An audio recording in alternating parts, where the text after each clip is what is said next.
All right, welcome everyone to our second module. So well done for completing the first module. Hopefully you have completed your first mini assignment and you are well on the way to progressing onto photography. Now, within the photography module, we want to teach you all about how to create the best photos, how to rank your listings higher, how to beat the algorithm, how to beat all your competition. And that is exactly what we're going to teach you. So, the first lesson is how to perfect your lighting at home. Now, the reason why we're focusing on home, as mentioned within the introduction, is that a lot of you guys will be not having access to warehouses like this, not having access to large photo stations, things like that. So we want to make this as good as possible for you to be able to photograph and list items at home without worry. So we have a couple of different photography options. One of the options is that you can do it inside a window or next to a window rather, or under a conservatory roof. Now, what this creates is a nice soft box. Now, we've got professional soft boxes like this. However, under a window, under a conservatory roof, that act of the actual window softens out the light a lot of the time, and that's really, really good. Another option is outside on a cloudy day, or an overcast day is the correct way of explaining it. So let's start with option one, which is indoor photography. So step by step, I'll teach you about this. Now, hopefully later on, we will also provide video or tutorials on how to do this. At the moment, this is a voiceover, me explaining to you how to do it, and we will hopefully be adding the step-by-step tutorial on us actually doing it. For now, hopefully this explanation will be adequate for you to understand the basics about it. If you would like the tutorial, let us know and we will definitely add it for you. So step by step is, first of all, choose a location. So that should be near a large window or a conservatory roof for some good natural light. Now, there's a couple of different ways of doing this, right? So you've got flat lay. So flat lay is essentially you get the item and you put it down on the floor and you can take the items. It's very easy to maneuver it, smooth it out, and it stays exactly how you want it. So use a plain contrasting background. So if, for example, if you've got a gray item, don't use a gray background, potentially use a white background, something like that, and take the picture on there. So avoid colors matching the item. For example, for more obscure things, let's say you've got a red carpet in your house. It wouldn't be a good idea to photograph red items on there because it doesn't make it visible. You want to create contrast between your item and the background behind it so people can really see what the item is all about. Another option is for hanging items. So you can hang items on a textured wall, for example. Now, the benefit of this is it saves your back. You don't have to keep on, picking and all of this kind of stuff with the items. The benefit is that you can keep it on the wall and maneuver it about, and you can keep your posture, keep your back all in one piece, essentially. Now, another tip that we want to do for 3D items is, for example, if you're photographing a phone, for example, let's say you've got a phone and you want to take a picture of 3D items like that is what we mean. Now, use one clean background photo and one edited photo. Now, what we mean by that is that we will teach you a little bit in this module about editing out the background.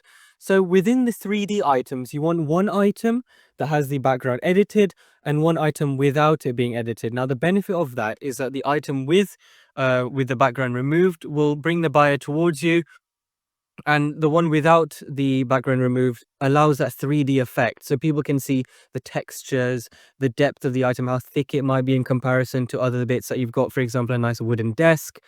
There's a lot of different options that we can teach you, and we will be teaching that in the upcoming courses, upcoming lessons.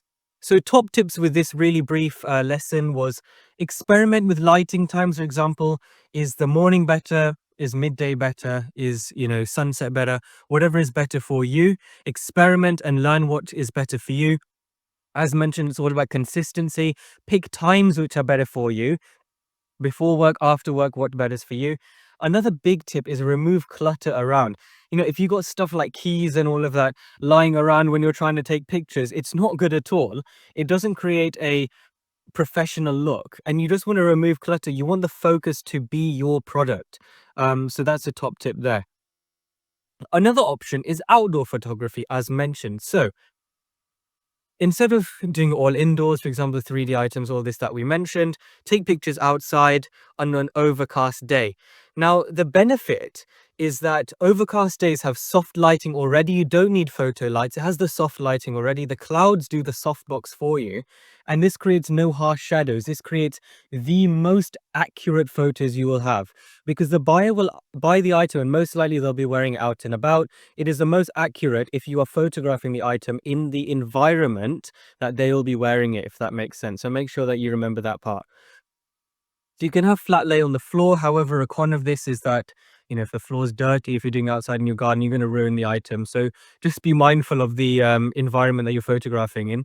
Maybe if you want to put something down on the floor, like a felt cloth or something like that, that'll also be really good. For hanging items outdoors, it's a pretty good idea as well. You can nail something on the wall, a screw on the wall, and you can hang the items on there. Very easy, very cheap. Everyone's got a hammer at home. You can go to a B&Q or Halfords or something, you go grab some nails or something, nail it into the wall. Very easy. For 3D items, again, ensure that you have clean, clutter-free backgrounds. And again, top tips, maybe if you want, you can use nature for unique backdrops. Now, this is a bit of a take this with a pinch of salt, because as I mentioned, don't clutter your items. But for example, if you've got a nice wooden backing, if you've got a nice fence, perhaps a nice fence with a bit of texture, use that. It creates a nice texture for the background. If you've got a nice brick wall, perhaps a really nice vintage type of brick or stone that you've got, maybe you can use that. Again, use nature, but don't over clutter it. Now, you can use your own common sense, use however you want to shift the focus onto the item. Just make sure that you don't over clutter it, if that makes sense. And make sure that you secure items. And one thing about outdoor photography, which you don't get indoor, is that with the wind, a lot of the items might be blowing around, and that's going to be such a headache. So make sure that you either photograph in a windproof environment. Again, in the UK, it's a bit temperamental. I know it's very difficult to predict the weather in our lovely country, but when it isn't windy, you should be okay. However, if it is, maybe use wind cheaters, for example. When you go to the beach, you can often get wind cheaters to ensure that the wind doesn't come and attack you while you got your towel on, things like that. There's a lot of ways for you to be creative, and there's a lot of room. So just use your own common sense in that. Now, one thing that we want to teach you a little bit about is building your own photo station. Now, we will be creating our own video very, very soon. Alternatively, if you want to watch some videos from someone that we actually learned off, we've got a link in the description how to build your own DIY station. We'll also create our own video. And as mentioned, for backdrops, you can purchase felt, which we even use to this day. And we've also got a link in the description for you there. Very quick overview of building your own DIY station. A 2x2 meter of plywood or foam board. Again, you can buy this for very cheap at B&Q, Screwfix, wherever you want to get the wood from. B&Q is probably the best because they can pre-cut it for you. And you can cover it with a white or grey felt. Again, felt, link in the description. And you can overlay it in such a way that the felt creates enough friction for you to put the item on and it won't slide off, when you can do 45-degree layer photography. So hopefully that makes sense.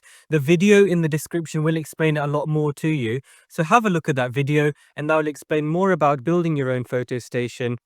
And in the next lesson, this will be a pre-recorded video that we have done based off an iPhone. Again, on an Android, settings are very, very similar.